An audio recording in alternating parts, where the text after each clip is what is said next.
¿Se puede ser millonario trabajando en Dubái? Sí, creo que sí.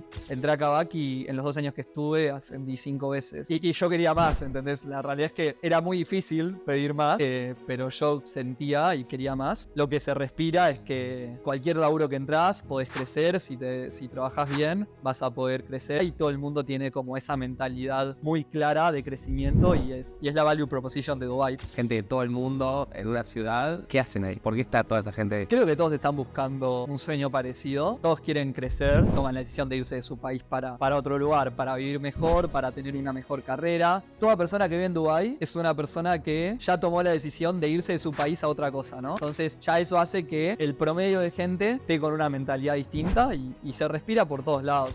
Cuando en un país tenés pleno empleo, toda la gente tiene un lugar para vivir, un lugar para comer, las cosas básicas están garantizadas, muchas más cosas funcionan. Casi no existe, no conozco gente que la hayan robado en Dubái, no escuché ni siquiera historias de conocidos, no existe. Es mucho más segura que cualquier ciudad de Europa y todo eso va sumando, me parece. ¿Cuál es la mayor preocupación en Dubái? ¿Una tormenta de arena? Y gastar demasiada plata.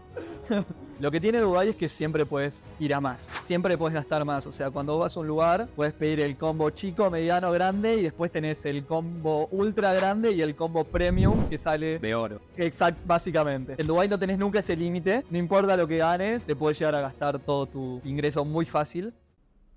Bueno, bienvenidos acá a La Maratón. Nuevamente, hoy en día tenemos un invitado llamado Tomás Venturo, episodio número 8. ¿Cómo andas, Tommy? Muchas gracias por venir, antes que nada. ¿Cómo te sentís? ¿Estás cómodo? Sí, obvio, con ustedes estoy comodísimo. Amigo de la gas. Bueno, nos vas a contar un poquito acerca de tu persona. Ahora justo estás de visita, conociéndonos, ¿no? Digamos, de visita acá con nosotros, vuelto de Dubái, pero nada, sentite cómodo, explayate un poco, contanos un poco quién sos, a ver. Bueno, soy Tomás, soy economista. Soy una persona que le gusta mucho trabajar, pero también me gusta mucho hacer deporte, juntarme con amigos y ese tipo de cosas. Y bueno, ahora estoy acá de visita 3 semanas. Los vine a ver a ustedes, a mi familia, a mi perrita. Y bueno, disfrutando un poquito de Argentina después de tanto trabajo. ¿Qué estudiaste? Estudié Economía Empresarial en la Universidad de Itela. Y eso lo elegí porque siempre me interesó un poquito la economía y creo que de chico siempre me importaba entender cómo funcionaba. O sea, que siempre quería entender el problema de por qué no se podía imprimir plata infinita. No terminaba de entender eso. Y bueno, fui a un colegio que estaba muy enfocado en economía, que también me llevó un poquito de eso. Al Pellegrini, sí. Colegio acá de la ciudad. Economía empresarial en la Ditela, si no mal recuerdo. Sí, que bueno, la elegí un poquito porque tenía un poco en la cabeza de hacer una experiencia afuera cuando estaba en el secundario y cuando vi que la universidad te ofrecía un camino tan claro en donde podías hacer un intercambio, fue lo que me terminó de cerrar para elegir esa universidad. Ok. Que esto para bueno, no te interrumpo. Ok, bueno, pero por ejemplo, la Universidad de San Andrés también ofrece programas de intercambio. ¿Por qué te decidiste por la Ditela? Sí, bueno, yo terminé el secundario y ahí, el último año que yo estaba en el secundario, mi familia también siempre hizo una carrera empresarial y desde chico que siempre mis papás me decían, che, existe la posibilidad de que nos vayamos a vivir a México, nos vayamos a vivir a Venezuela, porque la empresa en donde trabajaba mi papá tenía plantas ahí y se fue pateando. Yo siempre crecí con la idea de que el secundario lo iba a hacer en otro lado, porque es lo que me venían diciendo de chico. Y como que no se dio, a mí me gustaba la idea. Y el último año de secundario, a mi papá le salió para irse a Brasil. Yo me quedé porque me faltaba solamente un año. Después me fui a Brasil y ahí estuve un tiempo allá en donde dije, ok, ¿qué voy a estudiar? ¿En dónde? En Brasil, en Argentina. Y ahí estaba justamente entre Itela y San Andrés. Y lo que entrevisté con ambas, lo que terminó decidiendo fue que me quedaba más cerca de Itela. San Andrés me quedaba muy lejos, con lo cual terminé yendo a eso. Pero hubo una leve chance de que estudiaras en Brasil, ¿me estás diciendo también? Onda, que te quedaras después de la secundaria allá. Claro, yo fui a Brasil con la idea de capaz estudiar ahí y lo que pasó fue que para entrar a universidades allá tenés que rendir un examen que se llama vestibular, que te toman historia de Brasil, geografía de Brasil, literatura de Brasil, todo en portugués. Yo hablo portugués, había aprendido para ir allá, pero para este examen, toda la secundaria te preparás para rendir este examen y entrar a las universidades. Entonces, cuando llegué a Brasil y entendí que no tenía una posibilidad real de poder rendir ese examen en el corto plazo, ahí dije, bueno, voy a volver a estudiar a Argentina. Sí, muy bien, perfecto. ¿Y qué onda? Yo vengo a romper un poquito ahí el esquema estudiantil. Que para lo que vos haces hoy en día, que ya vamos a entrar un poquito, a mí me gusta este invitado mucho en especial porque va un poco en contra de lo que nosotros hacemos. Es un poco mostrar lo que está haciendo alguien dentro del camino empresarial, que nada que ver a lo que estamos haciendo nosotros, pero la forma en lo que lo llevaste lo hace muy interesante, me encanta. ¿Qué fue lo que más te gustó hoy que ya creciste, pasaste mucho tiempo y habrás usado muchas skills que aprendiste en la facu? ¿Qué es lo que más destacás de haber hecho la carrera? O sea, ¿qué es lo que hoy decís clave que hice la carrera porque gracias a eso puedo hacer esto? Claro, creo que hay dos. Una es la mentalidad que se vive en la universidad.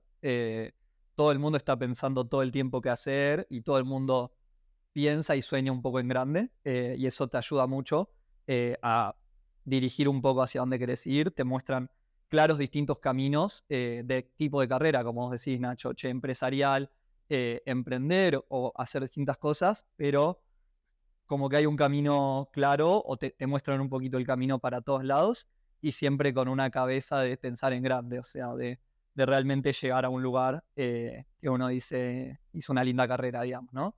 Eso por un lado, y lo otro que valoré mucho es lo numérico. Fue una carrera bastante numérica, donde muy fuerte en matemática, en estadística, y eso me ayudó un montón. O sea, eso te ayuda a tomar decisiones mejor y te cambia un poco la cabeza y la forma de pensar, de siempre tratar de ponerle un número a lo que estás mirando. O sea, constantemente tenés distintos escenarios de decisiones que puedes ir tomando y a veces no es tan fácil ponerle un número, pero por lo menos hacer ese ejercicio de decir, ok, hay alguna forma de cuantificar qué decisión es mejor y de intentar llevarlo por ese lado, y eso es algo que yo hago mucho todo el tiempo. Bueno, muy bueno las dos. La primera me gustó mucho porque acá ya mencionamos una vez que hoy en día, sobre todo en el entorno emprendedor, se la bastardea mucho a la universidad, ¿viste? Es como que se dice al pedo ir a la universidad, es una pérdida de tiempo, y yo una de las cosas que decía es un periodo de tu vida en la que a veces no sabes qué hacer y es clave estar inmerso, conociendo gente, que puedes estar conociendo caminos, como vos dijiste. Así que nada, estoy 100% de acuerdo con eso. Sí, para mí fue importantísima la universidad. Tanto desde la gente y el tiempo como el conocimiento técnico. O sea, hay conceptos que aprendí en la universidad que después podés aprender trabajando o no, pero hay conceptos un poco más técnicos que no podría estar haciendo lo que hoy estoy haciendo si no hubiese pasado por ese aprendizaje, creo yo. Buenísimo. También se menciona mucho acerca de los contactos, ¿no? Que uno va haciendo a lo largo de la carrera. Vos pudiste, digamos, entrar en contacto con diferentes personas que te ayudaron en tu camino o que te podés decir que te ayudaron a llegar donde hoy estás. Sí. Y sin ir más lejos, si no mal recuerdo, ahí en Ditela conociste a tus dos primeros socios, ¿no? Del emprendimiento de Motortail. Claro. ¿Querés contarnos un poco cómo fue que surgió esta idea, cómo fue que llegaste a este destino? Digamos, inmerso en lo académico, bueno, ¿se te cruzó por la cabeza emprender? ¿Siempre quisiste emprender? ¿Qué fue lo que sucedió? Claro. Creo que conecta un poco con el primer punto de la mentalidad. Eso es algo que vivíamos un poco todos, o por lo menos toda la gente con la que me rodeaba, ¿no? Siempre tenés distintas universidades, depende de cómo te la querés tomar, pero uno se rodea un poco con lo que está buscando, y un poco el grupo con el que me rodeaba, estábamos todos pensando, cosas para hacer, qué vamos a hacer después de la universidad. Como vos decías, Nacho, hay un montón de dudas, un montón de caminos, no sabes para dónde vas a ir, pero más cuando se va acercando el momento de graduarte, tenés que ir decidiendo. Y bueno, Motortail surgió en la universidad, y no fue solamente, bueno, con Tommy y Lucas, mis socios, sino que todo lo que Ditela, ahora te cuento un poco más, pero nos dio mucho más aún cuando empezamos Motortail.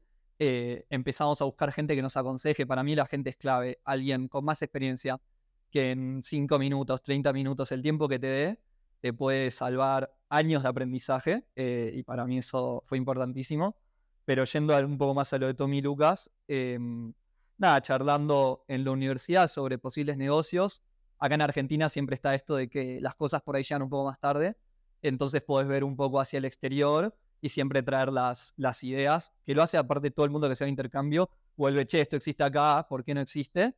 Y muchas veces no existe porque o todavía no es el momento de mercado, o capaz que se está haciendo, o no existió la inversión, o porque no es viable en Argentina. Entonces siempre charlábamos, che, esto que no existe, ¿cuál es la razón por la que no existe? ¿No es viable? ¿Falta inversión? ¿O no hay una oportunidad? ¿O hay una oportunidad? Bueno, y con Motortail, Lucas trajo un poco la idea de una empresa que se llama Carfax en Estados Unidos, que funcionaba ya hace 20 años, no era una empresa nueva. Y estábamos tratando de entender, che, ¿por qué no funciona en Argentina? ¿Por qué no existe? Y nos pareció que no había una razón tan clara para que no existiese, con lo cual dijimos, bueno, lo podemos hacer. Ok. Muy interesante. ¿Y en qué se basa básicamente el proyecto? Digamos, ¿qué es? Lo que hacía la empresa es recopila información de todos los lugares posibles sobre un auto, sobre la vida de un auto, como pueden ser choques, siniestros, multas, kilometraje, service, cualquier tipo de reparación. Y un poco nuestro lema era, mientras más información haya, siempre es mejor. Nunca la información es perfecta, como lo decía recién, o sea, siempre tener un poco más de números te ayuda un poco más.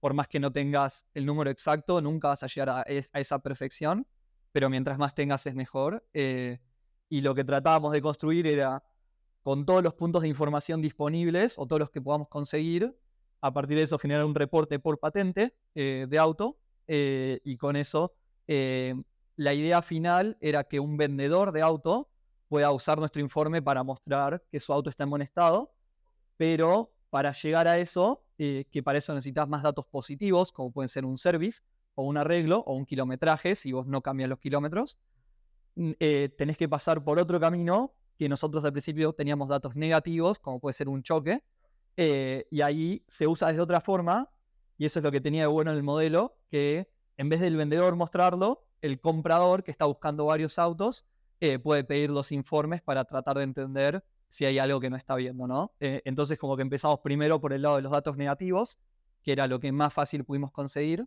y estábamos yendo hacia los datos positivos, pero al fin y al cabo el negocio, el modelo era cómo traer más información a la transacción de un auto, que siempre, bueno, llevas a tu amigo que sabe de autos, llevas a un mecánico, y esos pueden ver algunas cosas, pero hay cosas que solamente la puedes ver en información histórica, o sea, son complementarios. Claro, buenísimo. ¿Y ustedes se copiaron más o menos en la forma de laburar de la empresa estadounidense? Un poco. La verdad es que el modelo de ellos empezó hace 20 años, y hace 20 años había distintas formas de proteger la información, era todo mucho más público. Ahora hay un montón de leyes de protecciones de datos, etcétera, lo que nos llevó a innovar un poco más y a tratar de entender. Ahora no es tan fácil, vos no podés ir a una aseguradora y decirle, che, quiero saber todos los choques que pasan con la patente, en dónde se rompió el auto, nadie te va a compartir esa información, con razón, porque es privada, pero también hay otras formas de conseguir la información, y creo que una de las mejores innovaciones que hicimos con Motortail fue que hicimos un sistema de crowdsourcing de información, que era que cualquier persona que veía un auto en la vía pública le podía sacar una foto que se vea la patente y el daño, y nos la podía mandar por WhatsApp. En ese momento pagamos $1 por foto, que era muy poco. A valor de hoy serán, no sé, $10 por foto, o sea, era realmente muy poco. Y así juntamos más de 150.000 fotos de autos únicos, o sea, distintas patentes, con su daño, que para ponerle un número a eso, la aseguradora más grande de Argentina recibe alrededor de 100.000 siniestros al año, con lo cual teníamos una base de datos tan grande como lo que conseguía la aseguradora más grande de Argentina, y la teníamos con fotos, y de ahí surgen un montón de historias, gente que compraba un informe y nosotros teníamos una foto del auto dado vuelta, y se lo mandábamos en el informe y no lo podían creer. O sea, vendimos así un montón de informes que eran una locura, y bueno, y un montón de historias de gente que no lo podía creer. Nosotros mismos no lo podíamos creer cuando la persona nos decía, sí, estaba por comprar el auto, está impecable, y nosotros teníamos una foto del auto dado vuelta y se veía la patente dada vuelta, que era esa la patente, digamos, ¿no? Con lo cual era una locura. Tremendo. Sí, sí. ¿Y hoy qué de la vida de Motordate? Bueno, lo hicimos durante 2 años, cuando nosotros nos graduamos. El primer año fue el primer año de graduación y el segundo año fue cuando empieza la pandemia. Nosotros veníamos creciendo bastante, o sea, éramos 3 fundadores, teníamos una agencia de marketing que nos ayudaba, teníamos gente que nos hacía el website y todo el development, contratamos un developer porque teníamos que manejar la base de datos y nosotros en ese momento no sabíamos tanto de cómo ordenar un poco la información. Obviamente los reportes había que armarlos, teníamos que automatizar todo lo que llegaba desde la web para armar un reporte y poder mandarlo. Al mismo tiempo queríamos consultar distintas APIs en el momento de vender un informe para poder ver más información todavía y dar lo máximo completo. Después teníamos un equipo de gente que procesaba las fotos porque todas esas fotos llegaban y había que escribir la patente y en dónde estaba el daño como para tener cierta categorización de qué teníamos. Y bueno, todo ese equipo en febrero del 2021 dijimos, bueno, es momento de alquilar una oficina. Alquilamos una oficina y ahí en marzo empieza COVID. El día que anuncian COVID, nosotros creo que nos habíamos mudado a la oficina una semana antes. Ahí salí, quedaba cerca de mi casa, metí todo al auto, salvé las computadoras, celulares, todo. Lo llevé todo para mi casa porque no sabíamos qué iba a pasar. Y bueno, ahí instantáneamente tuvimos que cerrar la oficina porque fue lockdown completo en Argentina. Eh, del 2020. Bueno, y ahí seguimos trabajando home como veníamos trabajando, pero ya separados. Ahí eso nos significó un gasto grande de oficina. Nosotros vendíamos informes y hacíamos más o menos break-even cada mes, pero con el gasto de la oficina y que justo estábamos viendo expandir porque veníamos creciendo un poquito, empezamos a subir los gastos y al mismo tiempo, obviamente, las ventas de autos cayeron a cero. Con eso, las ventas de informes, o sea, creo que en el mes de abril, mayo, vendimos 10 informes, no era nada comparado a nuestro volumen y de repente teníamos una estructura de costos muy alta que con ventas no se sustentaba y se seguía extendiendo la pandemia y eso nos fue desgastando, o sea, por un lado en la inversión que teníamos que hacer, pero por otro lado como equipo tampoco estábamos tan preparados para afrontar esa situación y ahí hubo un momento en donde dijimos, che, el costo, no solo el costo de la oficina, sino nuestro costo de oportunidad, que bueno, para el que no es economista, el costo de oportunidad es el costo de no hacer algo, que a veces puede ser monetario, pero a veces puede ir de otro lado. Por ejemplo, para nosotros el costo de oportunidad era el potencial crecimiento que podíamos tener en otro trabajo, era básicamente el tiempo perdido por estar haciendo eso. De repente nos empezó a hacer demasiado alto y dijimos, bueno, che, 2 años, logramos un montón de cosas muy buenas, aprendimos un montón y ahí empezamos a abrir un poco las puertas a ver qué otras posibilidades había para hacer. Claro. Perdón. Mándale. Solo te iba a preguntar lo mismo, pero... A ver. No, ¿qué es lo que te llevas de este proceso, ¿no? Del emprendimiento, del haber emprendido? ¿Qué aprendizaje te llevas? De todo, a ver, que las cosas no pasan si no las haces, primero que nada, o sea, si vos no estás haciendo, nada se mueve, y eso trato de aplicarlo también en la empresa, o sea, siempre vos tenés que estarte moviendo para que todo fluya. Después, trabajar en equipo, o sea, fue algo que nos fuimos encontrando y es algo que va con tiempo, o sea, te vas conociendo con cada uno. La realidad es que nosotros, bueno, Tommy, Lucas y yo, los 3 éramos de la misma universidad, de la misma carrera, entonces éramos muy parecidos entre nosotros y algo que nos pasaba cuando íbamos a hablar con posibles inversores, Venture Capital, era que nos preguntaban, che, bueno, ¿y cómo se dividen? ¿Qué hace cada uno? Y nos costaba un poco responder eso. Al principio ni nos habíamos dado cuenta que estábamos medio haciendo todos lo mismo y con tanta esa pregunta y nosotros respondiendo como, bueno, estamos haciendo medio, tenemos un background parecido, pero hacemos un poco de esto, nos dábamos cuenta de la cara que nos ponían los posibles inversores cuando respondíamos eso, que posiblemente estábamos haciendo algo mal. Y bueno, un poco trabajar en equipo, cómo dividirse efectivamente, cómo realmente vos tenés que empujar por todos, trabajar con terceros, por ejemplo, nuestro equipo de web development, con la agencia de marketing, contratar gente entre el developer, el equipo que procesaba las fotos, cómo manejarlos, mantener un equipo motivado, o sea, creo que me dio un espacio de management muy temprano, muy rápido, que después, cuando pasé a otro trabajo, lo tenía muy desarrollado contra mis pares. y eso me ayudó mucho a seguir creciendo. Bien, bien. Y entonces hoy, MotorTape no existe más. Hoy no existe más, perdimos la web. Las webs, para el que no sabe, uno compra el dominio y se renueva cada un año. En un momento perdimos esa renovación porque la tarjeta no andaba, no nos dimos cuenta, nosotros la queríamos tener. Y lo que sucede es que hay páginas que miran el tráfico de otros websites y cuando ven que tiene un tráfico sustentable, por ahí compran el dominio para poner lo que sea para conseguir ese tráfico gratis. Así que hay otro que compró ese dominio y tenemos agendado el día de cada año. Y ese día, cuando se trata de renovar, siempre intentamos a ver si se olvida de renovar el otro, a ver si lo recuperamos. Pero por ahora no lo tenemos. Todavía no lo tenemos. Algún día lo vamos a volver a tener. Anótense por si tienen ahí dominios donde puedo aparecer el flash. No olvidarse. Pero entonces lo que quería que me cuentes un poquito es cómo fue el proceso. Lo contaste a grandes rasgos, pero digo, cuando ya estaban, que sabían que iban a cerrar, ¿cómo fue tus pensamientos en ese momento, el proceso de digerirlo? Porque es como un hijo para uno, un proyecto así de grande, ¿no?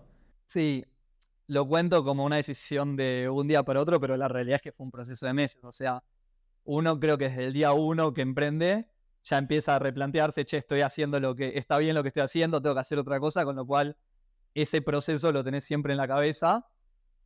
2 años in, yo creo que desde el año y medio in ya estábamos pensando, ya con la pandemia, que las ventas se te van a cero, tenés gastos que no puedes cubrir y tenés que salir a cubrirlos como sea, ya uno empieza a pensar, ¿no? Y después todo el proceso de, bueno, pero de repente tenés un mes bueno que funciona increíble y vendiste un montón y no entendés realmente por qué.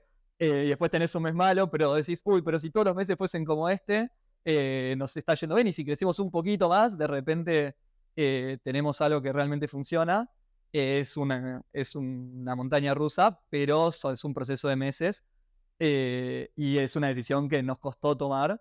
Por suerte, como que la fuimos tomando tanto yo como mis socios un poco al mismo tiempo, fuimos viendo y la realidad es que a lo largo de hacer Motortail fuimos conociendo un montón de gente y un poco era buscar trabajo con toda esa gente que nos conocía, que era la gente que más iba a valorar lo que nosotros habíamos hecho en el pasado, porque cuando lo dejas de hacer, tenés que pensar, ok, ¿qué es lo que voy a hacer?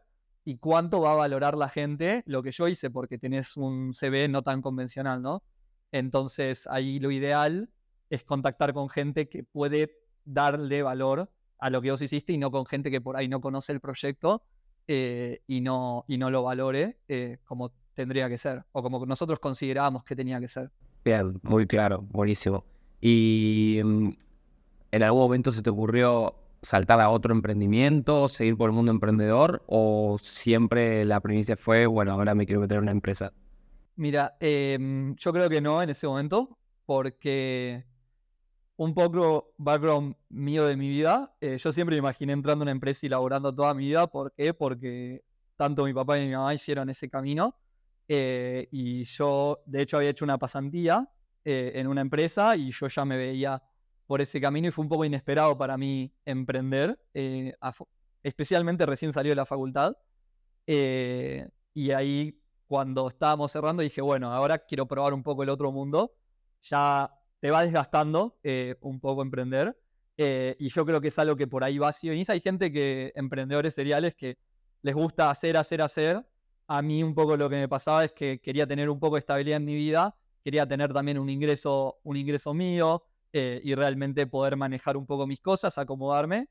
Y una vez que ya esté un poco más acomodado, sí tenía claro que en mi vida quería y todavía quiero emprender de nuevo y quiero tener mi empresa, pero en ese momento valoraba un poco más la estabilidad y aparte emprendiendo me di cuenta un poco todo lo que me faltaba aprender, que podía llegar a aprender de otras personas y entrar a un lugar que me pueda dar eso, probablemente me iba a salvar un par de años de darme golpes. ¿Y qué analizaste a la hora de entrar a otra empresa? ¿Te metiste a la primera que te pagó mejor? ¿Qué fue lo que querías? Porque acabas de mencionar algo muy importante. Puedo aprender algo que me falta en otro trabajo. ¿Eso estuvo dentro de tu ecuación cuando tomaste la decisión? Sí, sí, sí. Mira, al principio buscar fueron dos caminos. Por un lado, escribirle a toda la gente que conocía y por otro lado, mandar CV, digamos, y entender si me llamaban en distintos puestos. Cuando terminamos de emprender, nunca habíamos trabajado en una empresa, solamente había hecho una pasantía, entonces no sabía en qué seniority una empresa me tomaría, ¿no? Entonces fue por un lado hablar y por otro lado tirar CV. Tirar CV ya tuvo la parte de hacer el CV que tenía que poner cofundador de Motortail y decís, bueno, nadie va a saber lo que es, entonces es un proceso duro, no me llamó nadie. Y por otro lado, hablar con un montón de gente. Con ese montón de gente tenías una respuesta completamente distinta a lo que veías tirándose de tiraba para lo que sea, no me llamaba nadie. Hablando con gente, me ofrecían cosas re interesantes. Y yo terminé yendo a Kavak. Y eso fue bastante por el aprendizaje y porque sentía que era algo no tan lejano a lo que estaba haciendo. O sea, para el que no sabe, Kavak acá en Argentina era primero una empresa que se llamaba Checkers, que era un emprendimiento argentino, y como ellos hace compra y ventas de autos, estaba bastante relacionado con lo que hacíamos con Motortail y nosotros habíamos hablado con los fundadores de Checkers para entender si, por ejemplo, les interesaba tener informes de Motortail para todos los autos que vendían, o si les interesaba para los autos que ellos compraban, tener información, y habíamos hecho algunas pruebas prototipo de, por ejemplo, ellos nos dijeron, che, compramos estos 100 autos, pásennos los informes que hubiésemos tenido para ver si había información que valiera la pena para a partir de eso hacer deals futuros. Entonces, bueno, conocíamos a los fundadores y en ese momento ya Checkers había sido adquirida por Kavak, que Kavak es un unicornio de Latinoamérica.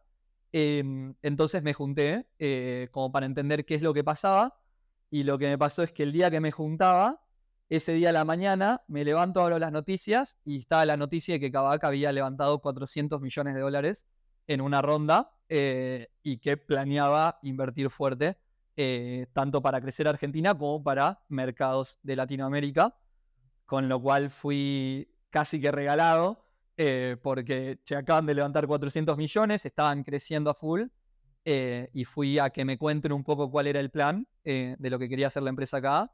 Y cuando me contaron la ambición, cómo se estaban organizando y conocí varias personas, fue un día que estuve 3 horas ahí, hablé con 4 personas distintas y al final del día tenía un trabajo, básicamente. Okay. Y ahí arrancaste en Kavak. Y ahí arranqué en Kavak, Argentina. ¿En qué puesto arrancaste? Digamos, lo que te ofrecieron, vos agarraste, te gustaba lo que ibas a hacer. Sí, a mí me ofrecieron un puesto de analista en ese momento. Yo nunca había trabajado en una empresa, no entendía bien ni siquiera qué significaba ser analista. Pero, a ver, me cerraba. No me parecía fascinante, pero al mismo tiempo dije, bueno, es momento de tomar otro camino y empezar por ahí. Estaba entre eso y mandarme por el camino de consultoría. Estaba haciendo entrevistas para BCG, etcétera. Pero lo que tenía Kavak, un poco lo que me contaban, es que en ese momento eran 300 personas, que hace un año eran 30. Se habían pasado en un año 30 a 300. Y en ese momento era abril, yo entré el 20 de abril, y me dijeron, mira, somos 300 ahora, en diciembre vamos a ser 1000 personas. Eso para mí fue como wow, ok. Y ya habiendo hecho ellos, habiendo pasado el último año de 30 a 300 y que tenían con tanta certeza, o sea, sin ningún tipo de duda, vamos a hacer 1000 a fin de año, yo dije, ok, quiero ser parte de esto. O sea, un ambiente full startup. Completamente, o sea, Kavak en ese momento era una startup que estaba en México y acá con planes de expandirse a Latinoamérica muy rápidamente, que fue lo que terminó pasando en el siguiente año que estuve acá. Y bueno, y ahora está buscando, como todas las startups, un poco más el camino de rentabilidad. Pero terminó pasando. Yo cuando contrataba gente en Kavak ya en diciembre de ese año, les decía a la gente cuando entrevistaba, mirá, yo entré y éramos 300 y me dijeron que íbamos a hacer 1000. Y hoy es diciembre y somos 1000. Con lo cual era como un poco ese el camino, ¿no? Tremendo, tremendo. ¿Y qué rescatás de trabajar dentro de una startup comparándolo con el emprender? Porque tienen puntos medio en común a veces, ¿no? Tienen en común, pero también me dio una estructura mucho más fuerte. O sea, hubo distintos puntos en mi carrera en Kavak que yo me llevo, en los que aprendí mucho. siempre de tus jefes o de tus pares que tienen un poco más de experiencia probablemente y ya hicieron eso y te dicen claramente, che, esto no es por acá, es por acá, y te das cuenta, una vez que lo ves, parece obvio, pero hasta que nadie te lo dice, hasta que no lo ves, no lo tenés. Yo cuando entré a Kavak estaba en un equipo que era como un equipo de consultoría interna, y éramos analistas del equipo comercial, entonces buscábamos qué más podía hacer el equipo comercial para tener más ventas. Llamar más rápido, poner más gente en distintos horarios, cambiar lo que comunicábamos, invitar a la gente a venir en el primero o pushear una reserva online. Entonces, distintos tipos de cosas y probábamos distintas estrategias, medíamos qué funcionaba, qué no funcionaba, y a partir de eso era todo el tiempo seguir intentando para seguir llegando a la mayor eficiencia comercial, ¿no? Y lo que tuve es, por un lado, estructura de cómo realmente se hace un análisis para entender qué es mejor. Y por otro lado, más adelante empecé a entender mucho mejor cómo manejar equipos y entendí un poco también la otra pata, que es cómo manejar equipos comerciales, que es muy distinto a manejar equipos de analistas. Una cosa es liderar gente de datos o de consultoría estratégica y otra cosa es liderar equipos comerciales. Son dos cosas completamente distintas y las skills que necesitas son distintas. Ok, ¿en qué sentido te refieres con distintas? Tienen distintas motivaciones, los tenés que llevar de distintos lados. Por ejemplo, un analista en general no necesitas ponerle un objetivo tan claro de ventas, y por ahí se motiva mucho más con los proyectos que le puedas dar, que puede llegar a aprender, ese tipo de cosas, mientras que un comercial sin un objetivo de ventas no, es muy difícil que funcione, nunca va a funcionar. Entonces son distintas cosas que vos tenés que ir haciendo para que tu equipo dé el máximo. ¿En qué momento pasaste, digamos, de dirigir un equipo de analistas a un equipo comercial? Eso te sucedió. Claro. Por eso. Sí, yo entré en abril, en septiembre tuve mi primer ascenso, después en enero estábamos, bueno, lo que estábamos haciendo de septiembre a diciembre era preparar para lanzar Colombia, Chile y Perú. A mí en específico me dicen, vas a ser el responsable de Colombia, no el responsable de todo el proyecto, sino que mi rol era que el día 1 y las primeras 2-3 semanas de lanzamiento todo funcione. Eso era básicamente mi rol. Así me lo describieron cuando me lo propusieron. Entonces yo tenía que tener una mirada de realmente si todo estaba funcionando, medio de project manager, pero también metido bien en el deep y hasta fijarme que la gente esté entrenada, ¿no? Y entonces era previo al lanzamiento, asegurarme que todo esté listo, y post lanzamiento liderar el equipo comercial que trabajaba desde Argentina hacia Colombia. O sea, nosotros teníamos la gente acá, comerciales que llamaban hacia Colombia, y bueno, asegurarme de que estén listos para el lanzamiento. Y por otro lado, en las primeras semanas, ser el reporte principal del GM de Colombia, diciéndole qué es lo que estaba pasando on the ground, minuto a minuto, porque obviamente te imaginas que cuando lanzas un país es hora a hora la cosa, cómo funciona todo, y mi rol era que funcione y después que mantener una comunicación muy clara entre el equipo local de Colombia y el equipo regional que estaba en Argentina. Buenísimo, amigo. Bueno, me parece que ya puedo saltar a la parte más piola de la entrevista, ¿no? Porque vos actualmente no vivís más en Argentina. No, ya no vivo más. ¿Hace cuánto tiempo que no vivís en Argentina? Y hace ya casi 2 años. ¿Dónde estás viviendo? En Dubái. Okay. ¿Y cómo fue eso de contaros un poco cómo surgió irse a vivir a Dubái? ¿Te fuiste con Kavak? Sí. ¿Cuánto tiempo pasaste laburando en Kavak hasta que te fuiste a Dubái? Menos de un año. Yo entré en abril y en enero, cuando estaba haciendo esto de Colombia, me sale la oferta de irme a Dubái en marzo. Y ahí como que se retrasa un poco porque dicen, che, pero para que terminemos de lanzar Colombia. Pero bueno, me terminé yendo ahí por marzo, con lo cual yo entré en abril y en marzo ya estaba en Dubái, menos de un año. Fue una oportunidad increíble, obviamente, para mí.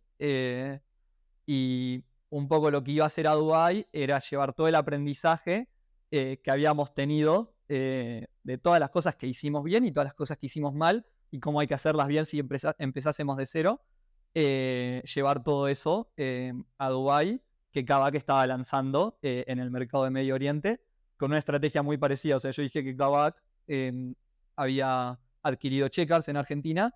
Bueno, también Kavak adquirió una empresa en Dubái, que era también de 30 a 40 personas, y el plan era llevarla a esas 300 en el primer año y capaz que 1000 en el segundo año, y abrir distintos mercados. Era un poco recorrer eso mismo que habíamos hecho acá, con lo cual la posibilidad de ir para allá era clara y era algo que yo me sentía cómodo haciendo porque lo acaba de hacer.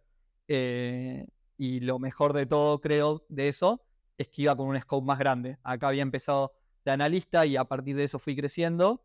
Allá ya iba ya iba a armar mi propio equipo de analistas, y después ese rol siguió creciendo en mi tiempo en Dubái. Ok.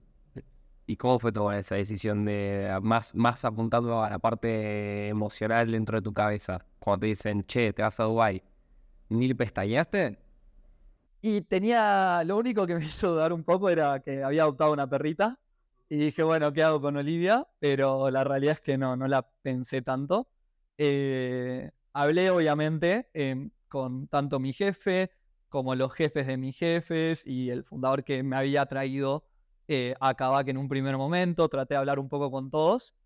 La realidad es que lo único que me hacía dudar irme a Dubái no era el hecho de irme a Dubái, sino todas las posibilidades que yo podía tener en Argentina.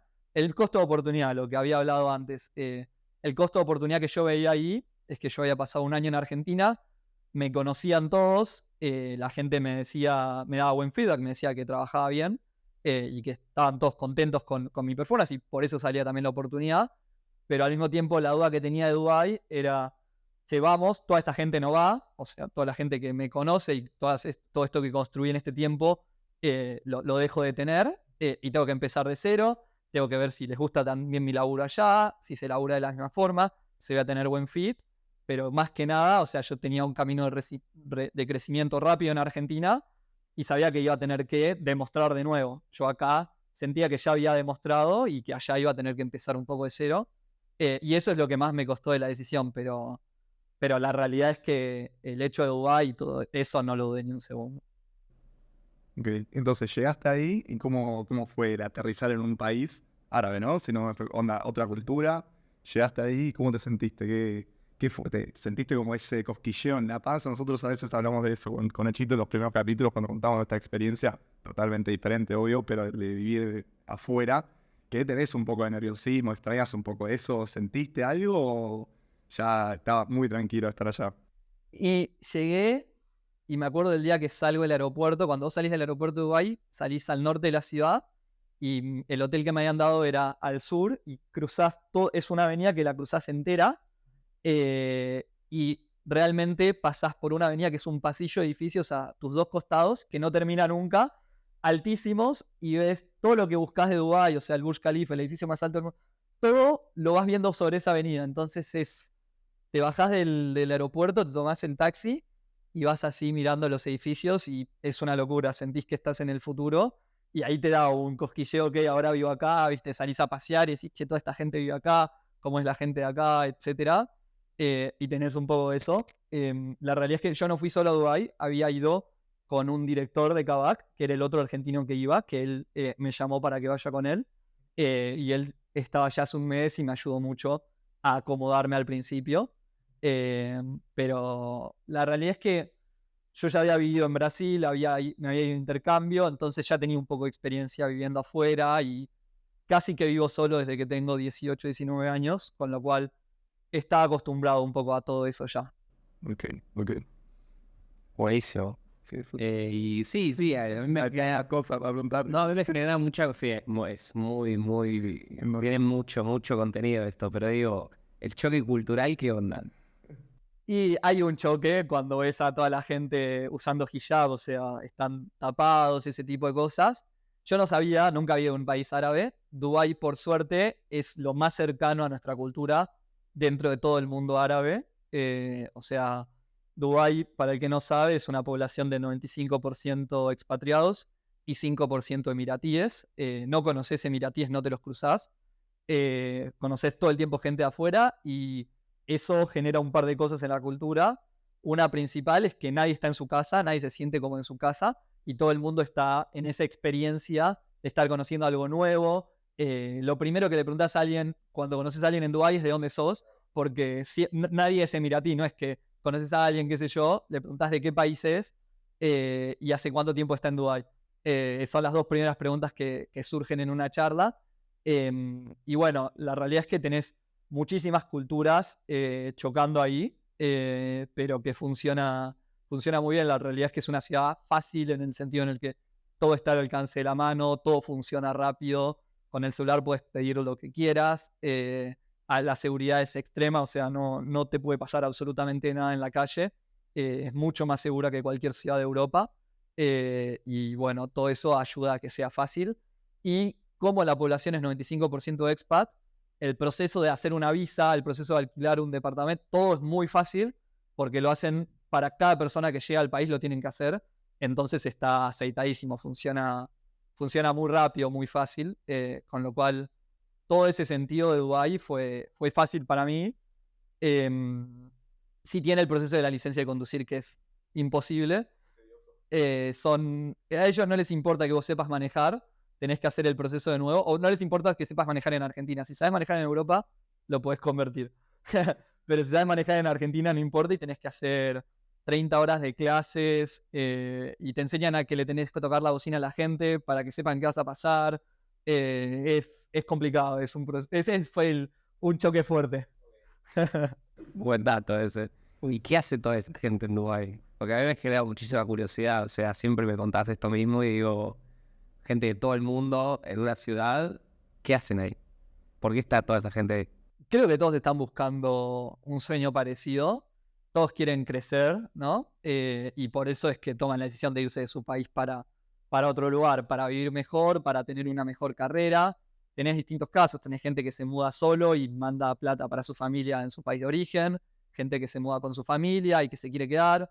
Gente que dice, che, quiero estar 5 años, hago unos ahorros y con eso voy a mi país. Realmente tenés de todo, pero creo que todos están buscando lo mismo, que es mayor calidad de vida, ya sea para ese momento o para el futuro, o para ellos o para su familia. Pero todos buscan un poco eso y Dubái es un mundo de posibilidades. O sea, lo que se respira es que cualquier laburo que entras podés crecer. Si trabajas bien, vas a poder crecer y hablas con la gente que está ahí y todo el mundo te dice, sí, yo llegué hace 1 año, 2 años y estaba acá y ahora después de 2 años estoy acá y quiero estar acá, y todo el mundo tiene como esa mentalidad muy clara de crecimiento y es la value proposition de Dubái, porque obviamente cuando te vas allá estás lejos de todo, entonces dejas muchas cosas de lado, tenés que tener algo que haga que todo eso valga la pena y es un poco eso, o sea, se respira que realmente puedes progresar. Eso te iba a preguntar, ¿sí? Después. O sea, estar así, porque acá lo que nosotros leemos de Dubái es eso mismo. Y es así tal cual. O sea, yo si me lo propongo voy y la pego rápido. Eso lo puede hacer cualquiera, así. Yo creo que como en todos lados te tenés que romper el orto, pero creo que sí, o sea, realmente si uno va decidido y trabaja muy bien, creo que, a ver, no es que sí o sí vas a llegar, eh, pero creo que las posibilidades son muchísimo más altas. O sea, creo que siempre tenés que tener un poco la cuota de suerte, estar en el lugar correcto, en el tiempo indicado, pero me parece que la probabilidad de que suceda, de que sucedan cosas muy interesantes, de que conozcas gente interesante, de que puedas crecer en tu carrera, creo que es muchísimo más alta. Andar. Y te referís a carrera, justo me surgió esta duda que Nachito estaba mencionando. ¿Y cómo es el contexto para el emprender? Porque si no me equivoco, lo que estás mencionando es más relacionado al Nucorp, a la startup, a las empresas, ¿no? ¿Para el emprender también hay posibilidades o se complica un poco?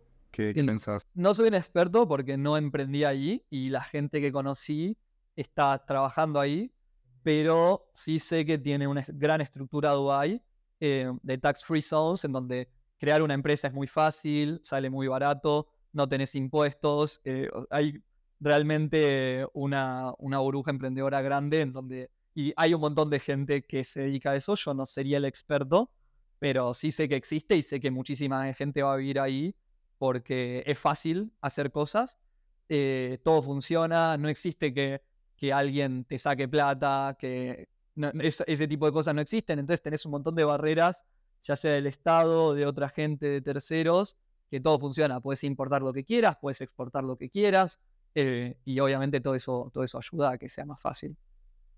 Siempre me da ganas de vivir de Dubái cuando hablo con No, pero una palabra clave que me quedó ahí rebotando en la cabeza, que la mencionaste, es lo de la mentalidad. Y en esto que decís del común denominador de la gente, que todas van ahí en busca de algo parecido, ¿cómo es la mentalidad de la gente que vive en Dubái comparada a la gente, por ejemplo, de Argentina? Y, a ver, tiene que ver con que toda persona que vive en Dubái es una persona que ya tomó la decisión de irse de su país a otra cosa, ¿no?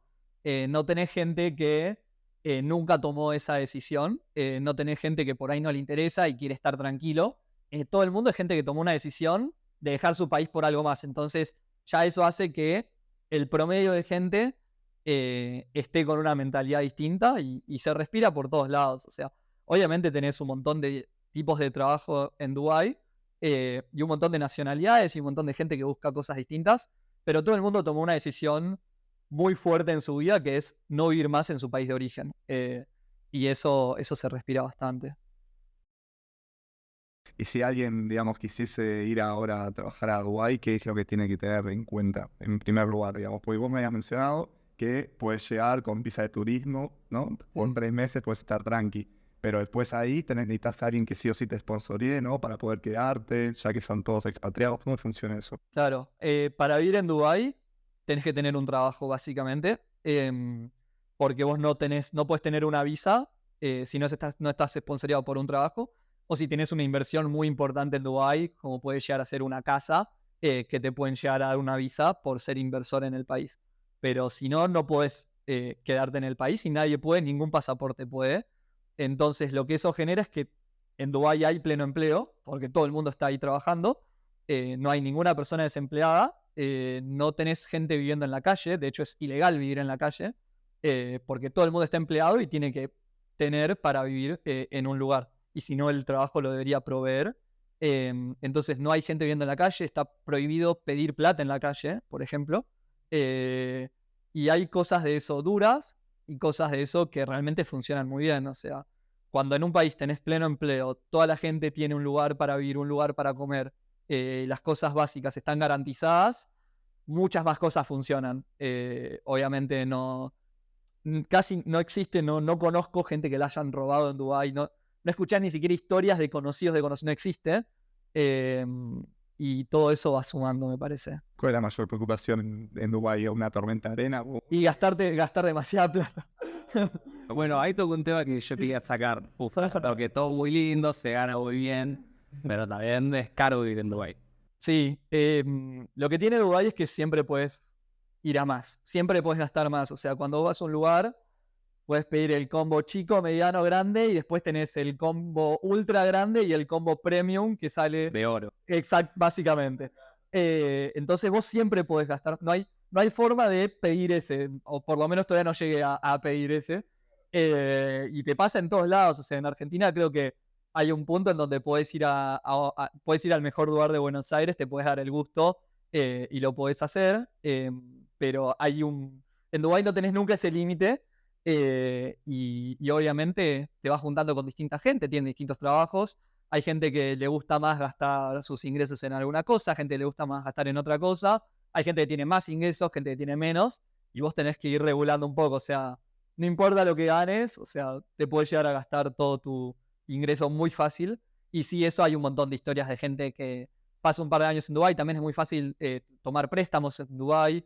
Es muy fácil endeudarte para tener un auto, para tener más préstamos para comprar una casa, etcétera. Y hay muchas historias de gente que se empieza a endeudar y de repente por ahí se quedan sin trabajo o pasa algo inesperado y ahí tenés que pagar. También en Dubái tenés que pagar, no te podés ir sin pagar, con lo cual también tenés ese peligro, digamos, pero la realidad es que tenés que ser una persona responsable que sabe cuánto gana y cuánto puede gastar, y con eso está todo bien. Claro, pero, perdón, que continuando con este tema, si tuvieses que decir un número más o menos en promedio, una persona, obviamente no darse unos re lujos o unos re gastos en promedio, vos sí querés decir, ¿no? Y tenés en mente, ok, voy a pagar esto de alquiler, voy a pagar esto de estadía, de comida, ¿cuánto más o menos sería? Si tuvieses que dar un número, ¿no? ¿Se entiende?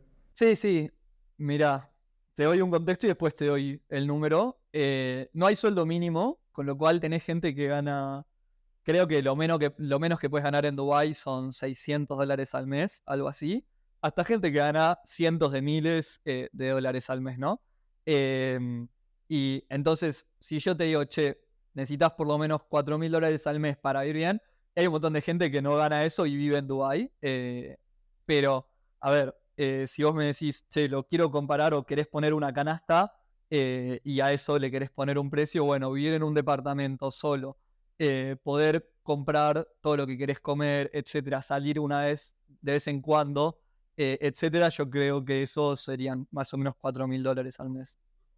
Y después, más de eso, ya empezará.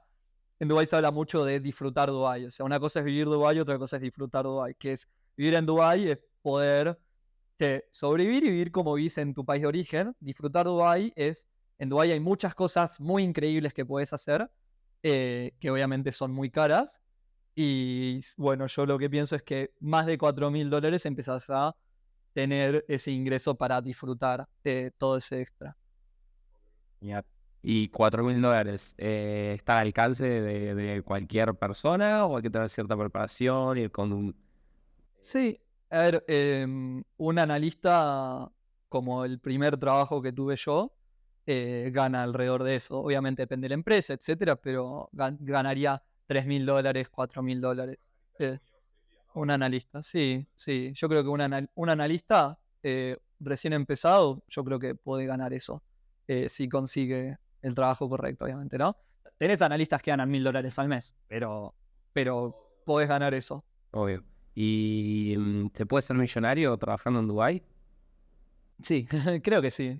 No lo soy, aclaro, pero sí, creo que hay un camino muy claro en donde realmente empezás a... O sea, si creces en tu carrera, en un momento empezás a ganar cierto dinero que, a ver, si lo manejás y vivís normal, a lo largo de un par de años, sí, vas a lograr juntar. Si hablas de millonario en el sentido de $1.000.000, creo que sí lo vas a lograr. Perfecto. Buenísimo. Esa era una pregunta que tenía todavía ahí clavada. Yo no sé si es volver un poco con el tema de la pregunta que hacía a continuación, pero quisiera saber, porque hablamos un poco todo de la vida en Dubái en general, pero a ver, vos fuiste con Kavak, ¿no? A Dubái y hoy actualmente ya no estás en Kavak. ¿Qué estás haciendo? Claro, bueno, yo fui con Kavak, estuve un año ahí, donde seguía aprendiendo un montón. Un poco mi camino ahí es, armé mi equipo de analistas, después fui tomando más y más áreas, agarré la mitad del equipo comercial y de repente tenía un scope bastante grande, pero allá en el Medio Oriente funcionábamos como una startup que estaba recién arrancando, digamos, pero Kavak globalmente ya era una empresa consolidada, con un montón de bases de empresa consolidada que son muy importantes. Y lo que me estaba pasando a mí globalmente, con la empresa, lo que me estaba pasando es que globalmente no estaba tan alineado lo que quería la empresa globalmente con lo que quería yo como camino emprendedor, ¿no? O sea, ya me parecía que era una empresa demasiado grande para mí, que por ahí no podía tener las oportunidades que quería tener. Yo en un camino de súper crecimiento. La realidad es que entré a Kavak y en los 2 años que estuve ascendí 5 veces, pero... Y yo quería más, ¿entendés? La realidad es que era muy difícil pedir más, pero yo sentía y quería más. Y bueno, a partir de eso me surgió otra oportunidad en una empresa que es de allá, que se llama Revive, que es un marketplace que vende celulares, computadoras, tablets, etc. Y estaban recién empezando. Habían levantado una ronda de $2 millones seed. Los founders eran consultores, partner en BCG, carrera en Dubai, el otro era partner, era un Oliver Wyman. Gente muy senior, los conocí, me parecieron muy serios, me parecieron que ya tenían el funding, me parecieron que lo que estaban buscando, cuando leí y me contaron lo que estaban buscando, me pareció que era exactamente lo que yo les podía llegar a proveer, con lo cual dije, les va a gustar mi laburo seguro, y me parecía que eran buenos, me parecía que podíamos hacer un gran equipo y que podía crecer a eventualmente convertirse en un unicornio, con lo cual a Revive entré en abril de este año, en mayo empecé en Revive. Y bueno, en ese momento me habían dicho que queríamos cerrar la Series A este año. Habían levantado en enero los 2 millones y ahora justamente estamos cerrando la Series A, una ronda de 7 millones que estamos levantando. Perdón, te interrumpo. ¿Qué sería más o menos esto de las series A en palabras más comunes?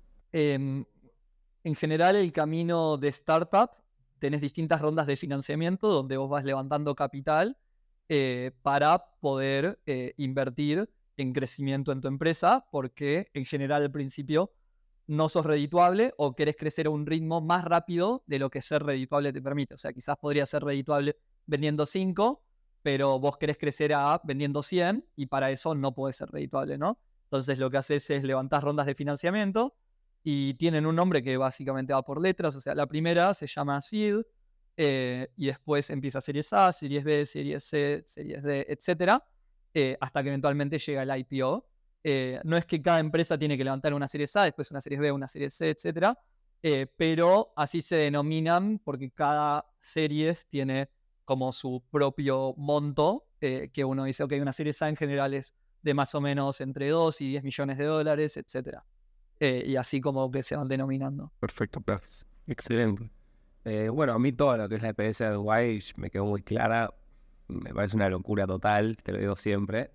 Pero lo que me gustaría que nos cuentes un poquito y sobre todo que le transmitas a la gente que le pueda llegar a interesar mucho y aprender de esto es qué habilidades innatas tuyas o que hayas aprendido sentís que te llevaron hasta lo que lograste hoy y qué habilidades aprendiste con todo digamos, después de haber llegado ahí, que destaques más, ¿cuáles serían?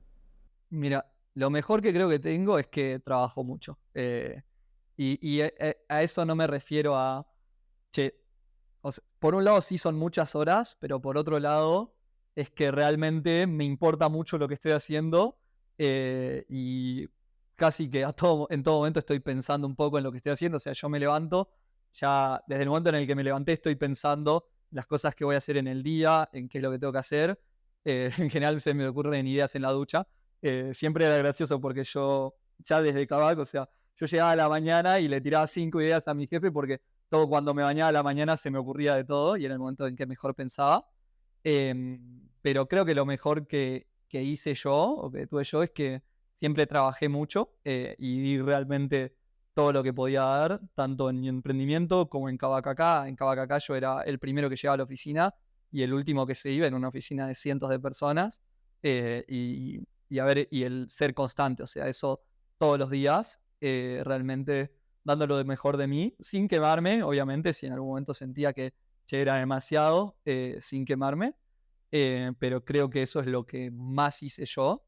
No creo que sea ningún tipo de genio ni nada, pero creo que siempre trabajé un montón para lograr cosas. Y después, cosas que aprendí, ¿me dijiste? Sí.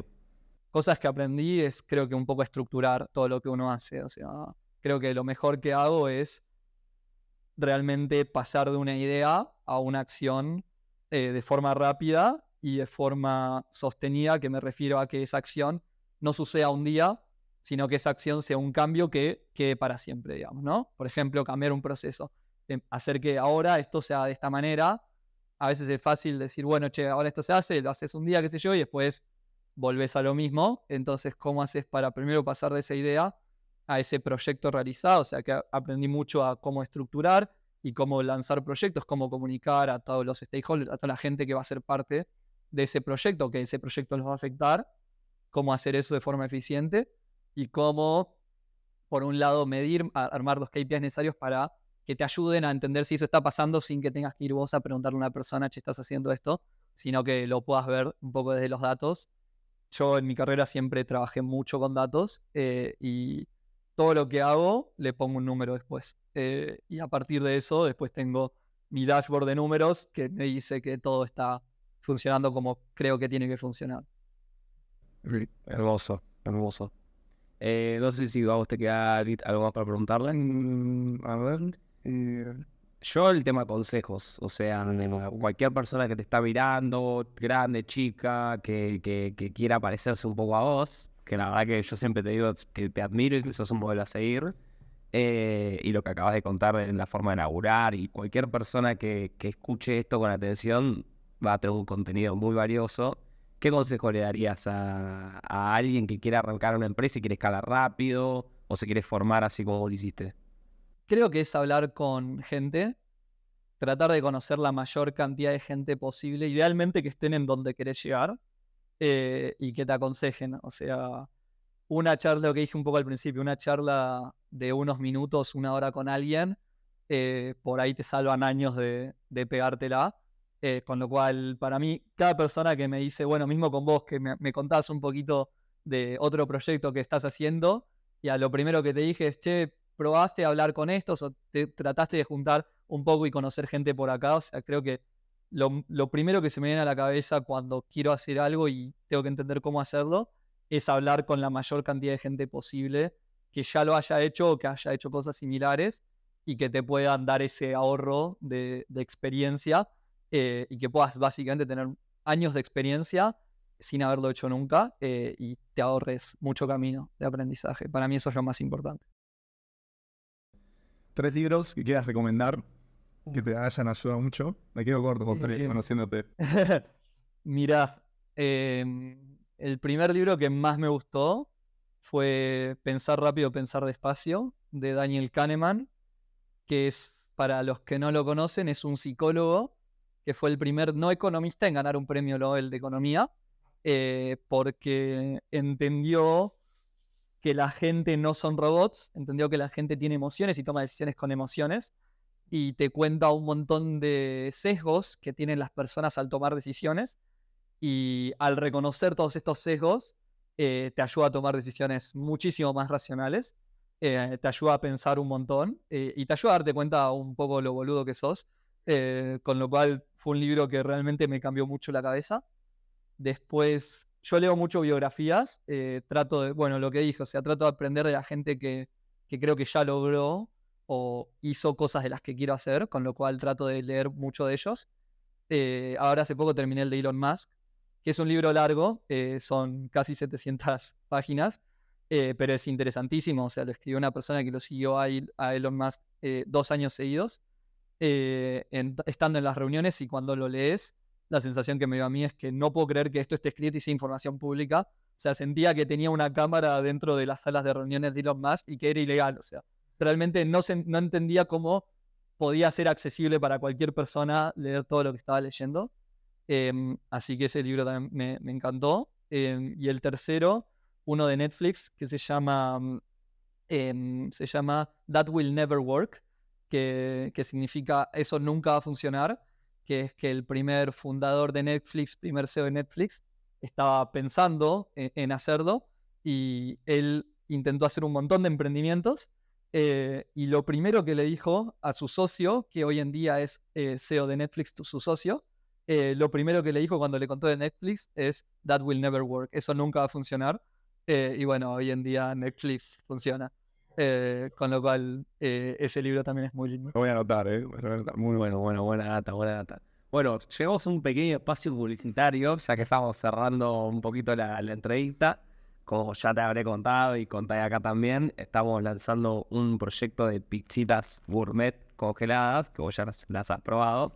Y a los invitados al podcast se van a llevar una que encima viene con, obviamente, su salsita. Qué rico. Porque el concepto de Zappi es salsa y pizza, obviamente. ¿Cuál es Siempre. la salsa? Esta es la romesco, que se hace de morrón y ajo horneado. Y esta es una pisita, no sé si se ve bien ahí, que es de champis, tomate disecado y quesito. Me está dando hambre. Ya me la quiero comer. Uy, qué rico.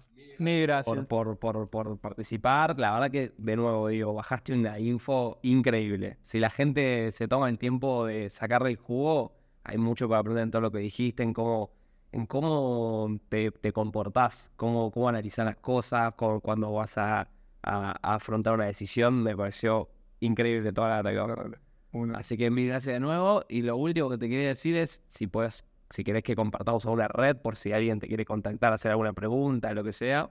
Sí. A ver, a lo largo de mi carrera tuve mucha gente que me ayudó y siempre, si alguien me escribe, obviamente dispuesto a ayudar, con lo cual mi LinkedIn es mi nombre, Tomás Venturo, así que me pueden contactar por ahí. Bueno, lo vamos a dejar en la Descripción. descripción. De una. Mil gracias por la invitación, la verdad que increíble pasar este rato con ustedes. Re cómodo. ¿Hubo algo que no te preguntamos que te hubiese gustado contar? No, creo que hice un poco todo. Traté, la verdad que había pensado un poquito qué podía llegar a contar, como para que la gente también pueda aprovechar. Creo que hice un poquito de todo. Hermoso, sí, hermoso. Bueno, nada, Suscríbanse. eso quería cerrar diciendo. Les Digo yo, porque no lo están haciendo. Nada. porque tenemos muchas views que no se suscriben. Bueno, acuérdense de suscribirse, la campanita para la notificación. Y nada, nuevamente muchas gracias, Tommy. La verdad que la pasé muy bien. Vos la pasaste. La pasé increíble, la verdad. Contaste cosas que nunca te he escuchado decir y aprendí un montón en esta charla, así que hermoso. Bueno, hermoso. Y compártanlo, guacho. No se quede la información por ustedes. Compártanlo. Gracias por escuchar. Gracias. Gracias. Nos vemos en el próximo.